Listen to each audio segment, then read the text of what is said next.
Welcome to the Author Corner, our chance to meet the authors you'll want to read. I'm Stephanie, and I'm super excited to be joined by author Melanie Murphy, author of Sea of Whispers. Thanks for joining me. Thank you so much for having me. I'm so excited to be here. I am so excited too, and loved the book. Thank you. It's Thank you. It's the penultimate Long Island book. It is. It really is. Yeah. It's like, I feel like I think I was on that street. You might have I've been there. Yes. But these things didn't happen to me, so now I'm kind of bummed. Yeah, I know. I'm bummed that they didn't happen to me too. Well, that answers one question, Yes. whether it was autobiographical. Yes. But well, tell me a little bit about you. Are you a native Long Island girl? I am. I grew up in Levittown. I actually teach in Levittown now. I've lived in a few places, including Long Beach, which is one of the settings of the novel. Currently, I live in Massapequa Park with my two sons, my puppy, my husband, Aww. and yeah, I'm a high school English teacher in Levittown. So I'm all about everything Long Island and New York, and I was really excited to showcase Long Beach, one of my favorite places of Long Island, in my story. Okay, so yeah. an English teacher, so I'll watch Yes. what I say. Me too. Are you like a grammar Nazi? Yeah, a little bit. Oh, I mean, really? I try not to be. I'm not correcting your grammar. But Okay. I mean, in my head, but sometimes I do, but not totally. A little bit. My husband, who is not an English teacher, is so like, we watch TV and they have the headline underneath. He's like, they spelled that word Yes, wrong. I do that with like signs and sometimes. I can't believe nobody edits that stuff sometimes. I feel the same way. I mean, headlines. Yes, headlines, Come on, big folks. signs. I know. I know. But I try not to do that. And do your sons, are they really good at, I was terrible at spelling. No, they're not good at it. And when in fact, they hate reading. Isn't that the Do they saddest? really? Yes, so I'm always reading, and they'll be like, Mom, why are you doing that? And it breaks my heart. I'm like, one day. One day. One No, day, you're going to come back to it. They will. They yes, will. that's my hope, my goal for them. They will. They'll So, find some author yes. that just, I guess it's not you, sorry. I guess it's not me. Or maybe one day it will be me, because I haven't let them read it yet. Okay, there we go. So it might be you, So but they're not old it might enough be yet. one day. So how did you Yeah. get into writing? So I've always loved writing. I've always loved stories. And, you know, I'm an English major. I'm an English teacher. I went to school for literature. So I've always written, but nothing really for myself. And it actually wasn't until recently I actually teach a college writing class. And every time my students write an assignment, I always write the assignment too, because I want to. do you really? Yeah. How good are you? Yeah, I try, thanks. I want to make sure, one, it's a good assignment, and two, like, Do I you want to. show your assignment to them? Yes. You're brave. So I read out loud my assignment to them, and then one of my students, you know, maybe 3 years back, was like, you should write something, like really write something. I'm like, you know what, I'm going to start today. And I actually wrote down just a little seed of an idea, and that actually became the inspiration for my previous book. Wow. So, and then there was COVID, and that kind of just afforded me a little bit of extra opportunity to have some free time and to do some writing on my own. And then I was hooked, and I loved it. And then once I wrote my first book, I felt more empowered to be able to write more in the future. So then my second book came up. So a student inspired yes, you. a student inspired me. I yes. love that. I love and they that. are some of my biggest fans. Now, when you're So- whether you're doing a full book or whether you're doing the assignments that you give to your students, does it come easily for you, or are you just really good at it, but you struggle also? Both. I mean, sometimes you get on a roll and it feels so right, and you get into a place where you know exactly what you want to do, and the words feel right coming out and coming onto the screen and coming out of your fingers. Sometimes it's harder. I find that when I know that I have a really important scene to write, a scene that I really want to make sure that I nail it and that I get just right, I find those scenes harder. Yeah. And I find that I procrastinate a little bit more. So that makes me feel better. Yeah. So sometimes it flows really nice, and sometimes it kind of feels like I'm pulling it out a little bit. So I would say that both for me. Right. Now, how about the ideas themselves? Like this whole story.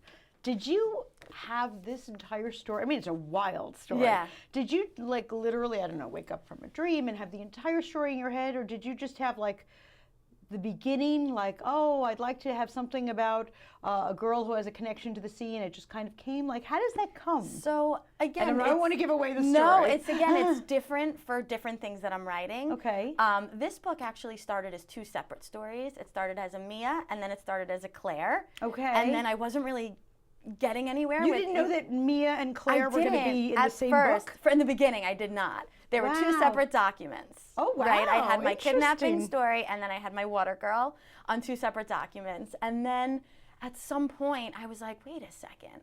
Maybe they could be together. Maybe they could be that's together. Kind of Yes. cool. I didn't know that. Yes. So then I put them together, and then once that, it felt so right.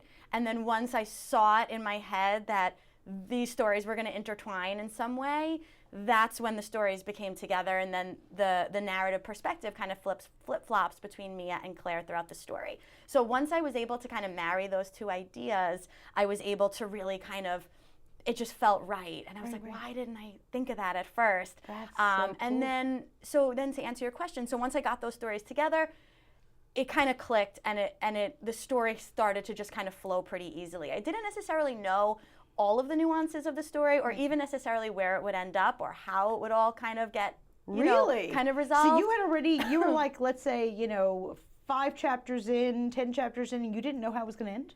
No, I didn't know how it was going to end. Seriously? Yes, and then I wrote the first bit of it, and then I was like, I don't know what's going to happen. So I put it down actually for a while, and then I don't know what happened, but I went back to it, and I was like, this is how it's going to end. I knew that there was the kidnapping, and I knew that there was the water, and then I was able to kind of finally see, okay, this is how they're going to intertwine. And then for a while, I struggled with, like, and I'm not going to give it away. Well, of course, don't give it away. I didn't know who's going to be the villain, right, and what's the motivation, right, and how is it going to end up. But then at some point, I just saw it. I have a colleague at work that I a lot of times bounce ideas off of. Oh, that's great. He teaches right next door to me. He's become a family friend. We've been to each other's weddings, held each other's babies. His name is Dave, and just talking it out with him one day. Thank you, Dave. Yes, thank you, Dave Coleman. And then just talking it out with him one day, I was like, yes, that's it. And then once I got it, it just came, kind of flowed out. So that's amazing. Yeah. That's kind of brave to start. I feel like almost like a road trip. You're driving and you're not really sure where you're going. That's really kind of brave. Yeah. And then at some point, usually if I figure it out, the nuances and the intricacy. So yeah. That's very cool. Now, how about, I always think about things like characters. The people in this story, or you had a previous book, are they like people you are? Like, is anyone like, this is Dave? So you know what I mean? Like, yeah. So one of the characters, Claire, in that book, she's me. I feel like I get her so much, like her insecurities, her guilt, her different feelings of motherhood. Now we know this is a biography of the author, and she's Claire. Yeah, not exactly like autobiographical right, in that sense, but just like her emotions. Like I wove like so much of my own feelings into her. Like every little nuance of her character. Yeah, we're not the same, and there's differences, but a lot of just like some of like the struggles that I go through, just like with motherhood and just feeling pulled in a lot of different directions. That's Claire. Nice. So I feel like more connected to Claire than I've ever felt probably to any character that I've written. Yeah. And then in terms of Mia, she lives on the street that I lived on when I lived in Long Beach. The same house or no? No, not the same house, but just the connection to the ocean is also something I very much connect to, because I'm very connected to the ocean, and I loved living in Long Beach, and I really believe that we all have that pull towards nature, and for me, it's the ocean is a huge inspiration in my life. That's really cool. So a little bit of myself in both of them. And you got to live in Long Beach for a while. I did. I was lucky enough. We won't tell your husband, but is that a goal to go back? I would love to go back to Long Beach. Sometimes I wonder if maybe I should have bought a house there. I did love living in Long Beach. I would come home from work. I was steps away from the beach, glass of wine, book, chair, go sit at the edge of the earth. Wow. And just kind of sit in the sand, and I did love that, and I do miss it. But I still have some friends there, so I still feel very much connected to the area in general. So it is something that I would love to one day, go back and pick up where I left off when I was in my 20s. So for the other characters, whenever you're writing, do you kind of like, this guy's kind of quirky, I'm going to use that, or like how do you come up with these characters? Yeah, sometimes I do. I very much pay attention to like the nuances of people and like little idiosyncrasies and character traits and speech. So I do try to kind of incorporate some things from my life and just, my daily life and the daily people that I interact with into my stories. That's great. That's great. So you're actually watching now. We're here. And I do. I'm a people person. should I look at your next book and be like, oh, I think she got that from me? No, I don't know, maybe. But I do. I love studying people. I'm like a big people watcher. Really? Yes. Oh, that's very cool. Yeah. Now, I have heard from other writers that dialogue is so hard to like just make it sound so natural. Do you find that hard for you? I do. I find all dialogue hard. I actually find all aspects of writing hard, but dialogue I do because sometimes I struggle. Like I'm a grammar person, but people don't always speak grammatically correct. So I do try to very much capture the nuance of how I think the characters would talk and what I think the characters would say. And then sometimes my early readers, even my husband, he'll be like, he wouldn't say that. Or my friend Dave or one of my other friends, he would say, no, she wouldn't speak like that. It's too formal. So then I'll kind of go back and I'll be like, that's a really good point. A lot of times I read my dialogue out loud. Okay, that's good. Yeah, to make sure that it sounds conversational and easy and that it makes sense and that it sounds also that you could get different types of speech for different characters because you don't want them to all speak the same. No, that's true. If somebody is, 20 years old and somebody is, 40 years old, they're going to speak differently. Yes. So I want to make it believable. Yeah. So I do struggle with that, and it's something that I'm still working on. I'm sure. I know. I'm sure that's really hard, and especially if you're doing children or older men, right? Or villains. Right. Because they might have a little trash in your mouth about them or something like that. People from different places, different locations. So I do try to really try to make it accurate and to make it sound conversational. So it sounds believable to the reader. Was there any research you had to do for this? I mean, there's a whole section. I'll say this without going, too deeply into it, but you were in some uncharted waters. Yes. Let's say. Have you been there? So I did a lot of research for this book. So I find myself researching such weird things when I write because I want it to be accurate. So yes, I did a lot of research on Long Island. Okay. A lot of research about the history of Long Beach, and I actually did a lot of research about, and I actually talked to some friends about this, the process of child abductions. Okay. Like what are some of the acronyms that you would do? Like what would be some of the steps that law enforcement would take, and I did a lot so you get it right. So I get it right, and I did a lot of research about the stages of grief and the stages of trauma in a marriage because I was really interested in that. Oh, good. What happens to a marriage when the unthinkable happens, and how does that impact relationships, and could you ever come back from that? So I did a lot of research about that. I did a lot of research about tides, and I just found myself researching interesting things that I never would have thought. Like I felt like when I was writing this, if you were to look at my browser history, you'd be like, okay, so here she's leaving her husband. Yeah, I'm leaving my husband. We're dealing with trauma and tragedy and grief counseling and the ocean and nature and the history of places and just like the history of Long Beach and some of like the local establishments and what that's like in the opening, because it's such a seasonal place and what that's like for that and like all of that. Real estate, I found myself like looking up houses and housing costs and what like the little intricacies of the homes look like so I could get the description right. That's very, very cool. Yeah, so I did find myself looking up very just going down the rabbit hole with some research. No, that's very cool because then your readers will feel that sense of this is all right, correct. Yeah. Like, it would be like, oh, that would never happen. Right. And there's sometimes that, like, I took a little bit of liberties, like, maybe, like, I did it on purpose in terms of, like, streets and the location of things. Oh, of course. Yeah, but I wanted it to be believable. Like, people who live in the area to be like, yeah.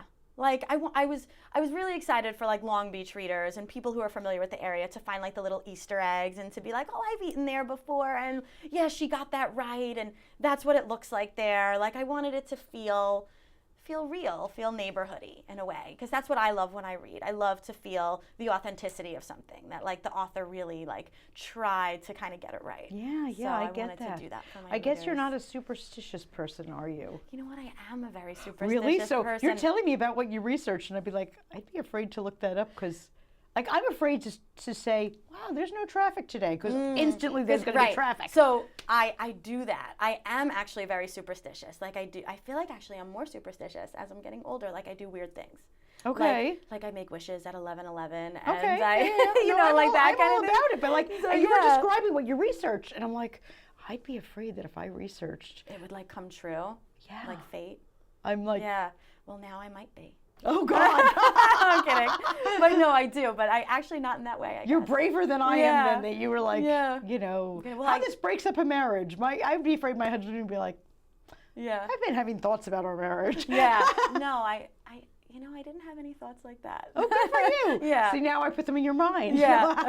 But it's funny because it's like, you want to see, like when the unthinkable happens. No, what you're happens, absolutely right you in doing know? all that research, because it didn't happen to you, thank God. Yes, thank God. I mean, there we go, knock on wood. Yeah, but for you to know, so that you're not just presupposing what people in these situations would feel Right. like, that you actually did the research to see what happens to a marriage when it has Right. this kind of a stress involved. Right. Because you've never had that kind of a stress. I know, luckily. No, And, good for you for it's doing your all that. Right, it's as a mom, it's your biggest fear, right? Yeah. To leave your kids, Right, and that's right. not giving anything away. No, no. But because that happens in the very first chapter, to like, you come home from work, you're sitting on your stoop, your son's Right. playing outside with his friends, and then you're like, run inside for 1 second. We do it all the time. We do it all the time. Right?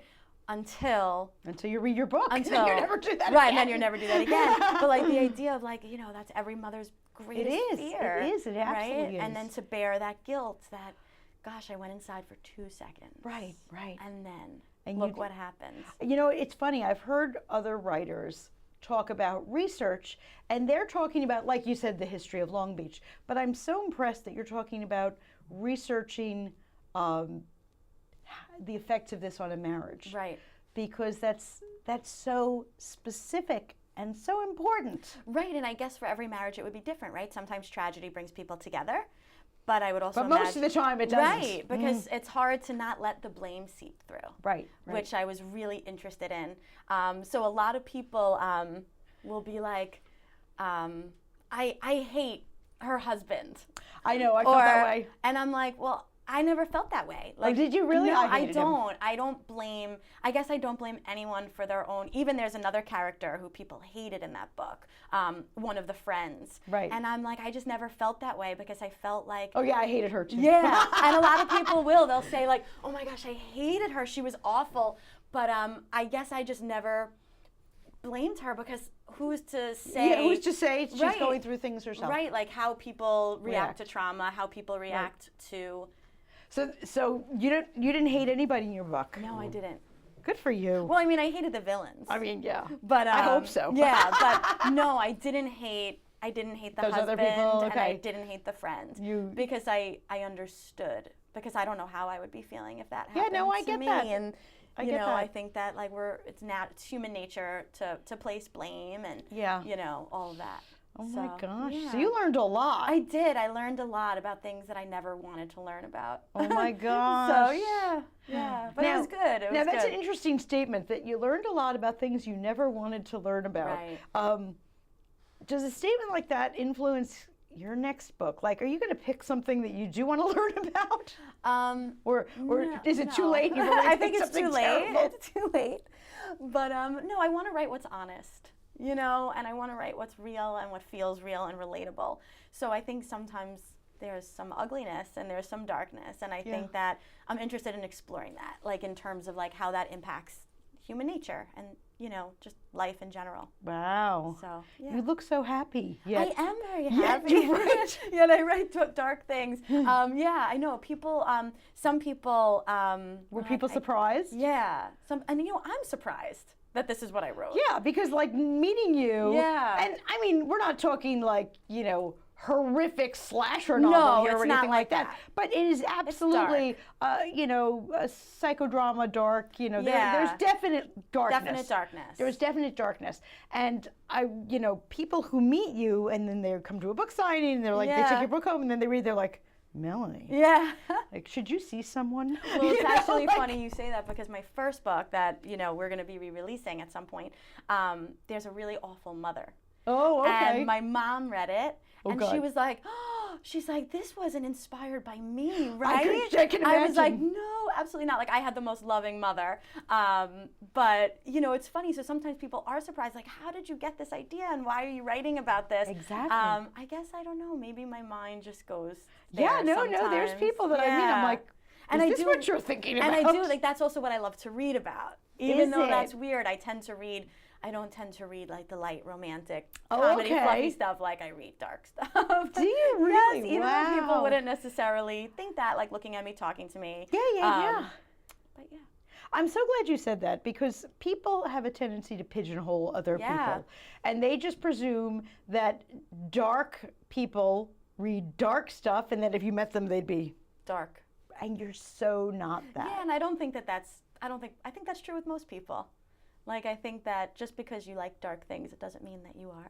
Wow. So, but you know, yeah. And again, like, you know, if you were to ask me, like, what do you think that you would write? It would be nothing like this. Right. I mean, I don't know what I would have, like, what I would have answered 5 years ago, but I know that I don't think that I would have any of the I wouldn't have thought that I would have had any of, like, that speculative, supernatural-ish. I know it's subtle, which was really important to me. I wanted it to be subtle. I didn't want it to be, like, in the fantasy section or in, like, the supernatural section. I wanted the magical elements to be subtle, right? Like the magical realism, the speculative fiction. But I never would have thought. And at first, when I wrote my first book, at first it didn't have any of that in it. Oh, interesting. Yeah, and then it just felt right. Right. To I add think that we do have a certain level of magic in our lives. Yeah, and I also feel like nature is very magical. Absolutely. As is. So with my first book, with the trees and the earth, and this book with the water, I think there's such, like, a magical element to the ocean, right? Sometimes we look so far for magic, and it's really right in our backyard. It is right in front of our faces. Yeah. Absolutely. Yeah. So what kind of authors do you read typically? I read a lot of different things. I mean, I'm a huge Stephen King fan. Oh, are you? Which I think it's inspired certain elements of both of my books. I love his speculative stuff, and the way he kind of gets character. I'm so compelled by that, and I try to, emulate that, like a tiny, as much as I could. Right. I also read a lot of historical fiction, and I read a lot of, like, psychological thrillers. So Okay. I read a really and then I read a lot of classic books. Oh, do you? So, like, I love, like, the old Victorian books, like Oh my gosh. Jane Eyre and, the Bronte stories, which was originally, like, when I wrote my first book, kind of where I thought I was going to be. I'm like, I'm going to write a modern day Jane Eyre, and it didn't turn out like that at all. But that's, like, my background in just literature and classical literature, Victorian literature. And those people were dark. And those people were dark. Yes. Right, those women. Because they didn't have the outlet in real life. Right. Because their women lives aren't were supposed garbage. to be dark. Right. So, I really am inspired by a lot of authors and a lot of, from across the genres, across the decades. So no rom-coms are coming down the pipe from I'm not a rom-com kind of girl. Oh my gosh. Yeah. But if I met you and looked at you, I think you were a rom-com kind of girl. A lot of people think that. They're like, wow, I'm surprised that this is what you wrote. Yeah, I'm sure like, that with your first time, people were like, really? Yeah, they're like, really, yeah. This is where but this is even going. though the story is dark, I like to think that it has, like, a lightness about it also. Yes. And, like, I like that it's dark, but there is that lightness, and there is, I don't want to give away the ending, but it's not all dark. It's not all dark. Yeah. It's not blood and guts. Yeah, it's not blood and guts and gore definitely and not. horror, like hardcore horror or anything like that. No, but there's, no. But so I like to I like the balance. I like a little bit of darkness, a little bit of light, kind of blended together. Yeah. I like that. So I know you're working on another book now. I am. And without giving things away, now that this next one, this is your third rodeo. Third rodeo. Are you getting better at this? Not that you were lousy, but is it getting easier? No. No. Not. And what's actually so funny? So I'm writing my third book now, which is going to be fire. Okay. So we'll have earth, water, fire. Gotcha. And eventually there'll be an air. There we go. Hopefully. And no, I don't find it getting easier. I do feel like I'm better at it. Okay. But if that makes sense, if you could be better, but it's still hard, I don't know. But I feel the pressure of getting it right. Like right now. Yeah, I was gonna say, is there more pressure now than there was because you are successful? I think so. I think that I put the pressure on myself. I don't think that other people do, but I think that I feel like there's, like, a pressure. I want it so bad I want to nail it so bad, that sometimes that gets in my head a little bit. I get that. And yeah, so, and then again, there are parts that just kind of like come pouring out. And then right now I feel like I'm in a part that's not pouring out, that like I wasn't sure how, I know where I want it to end. I'm still not sure what I want exactly to happen to my protagonist. I don't know that 100%, but I have some ideas. Okay. But I do feel like I want her to kind of lead the way. You know, I don't know if How that's do you give her the space to lead the way? That's a really good question. I think sometimes I feel like if you plan too much and you have too much of an outline and too much of like the rigidity in what you want the story to be, sometimes I feel like that almost pigeonholes you. So sometimes I feel, and again, I guess all authors are different. Right. Sometimes I just feel like just letting it kind of naturally kind of flow, like what's coming out. And then sometimes you might have to go back and like fix some things that don't align from earlier in the story, but sometimes just to kind of like give myself the leeway and the freedom to just write what feels right in the moment, if that makes sense. And then you can kind of just like let it kind of flow. Like it surprised me, some of what I ended up coming out in this book. Right. I didn't necessarily see it that way at first. And some of the characters surprised me, but I try to kind of allow myself that grace. Right. And then if something is super weird, I could just go back and fix it. And you do want to allow the characters to evolve and speak to you. And that's hard to give them room to speak. I mean, that means a lot because out of everything, like I want the characters to feel like multidimensional and real, right? And I want to showcase them in all of like their ugly moments too, because you know, everyone has ugly moments. So I try to allow that to happen with even some of the secondary characters that people ended up hating. But like we all have those things. Oh yeah, no, I mean that's real life. Yeah, right. You know, if we have people in our lives that we're really not happy with. Right. And that people that we love, but also have that element of maybe like I love you, but maybe I don't love this about you. Well, that's the thing. I mean, people are multidimensional. Right. You know, so you're listening right now for book 3, ear to the pavement to see what these people are saying to you? Yes, that's what I'm trying to do. I'm trying to let it kind of flow and trust myself, really, which is hard for me to do because even though I've done it twice, I still, you know, second guess my ability. Well, we can't wait to read it, and for everyone out there, you want to catch up. Sea of Whispers by Melanie Murphy, a great story for all, but if you're here on Long Island, you're just going to adore this one. We're just books up on a shelf. Try to understand this if you can.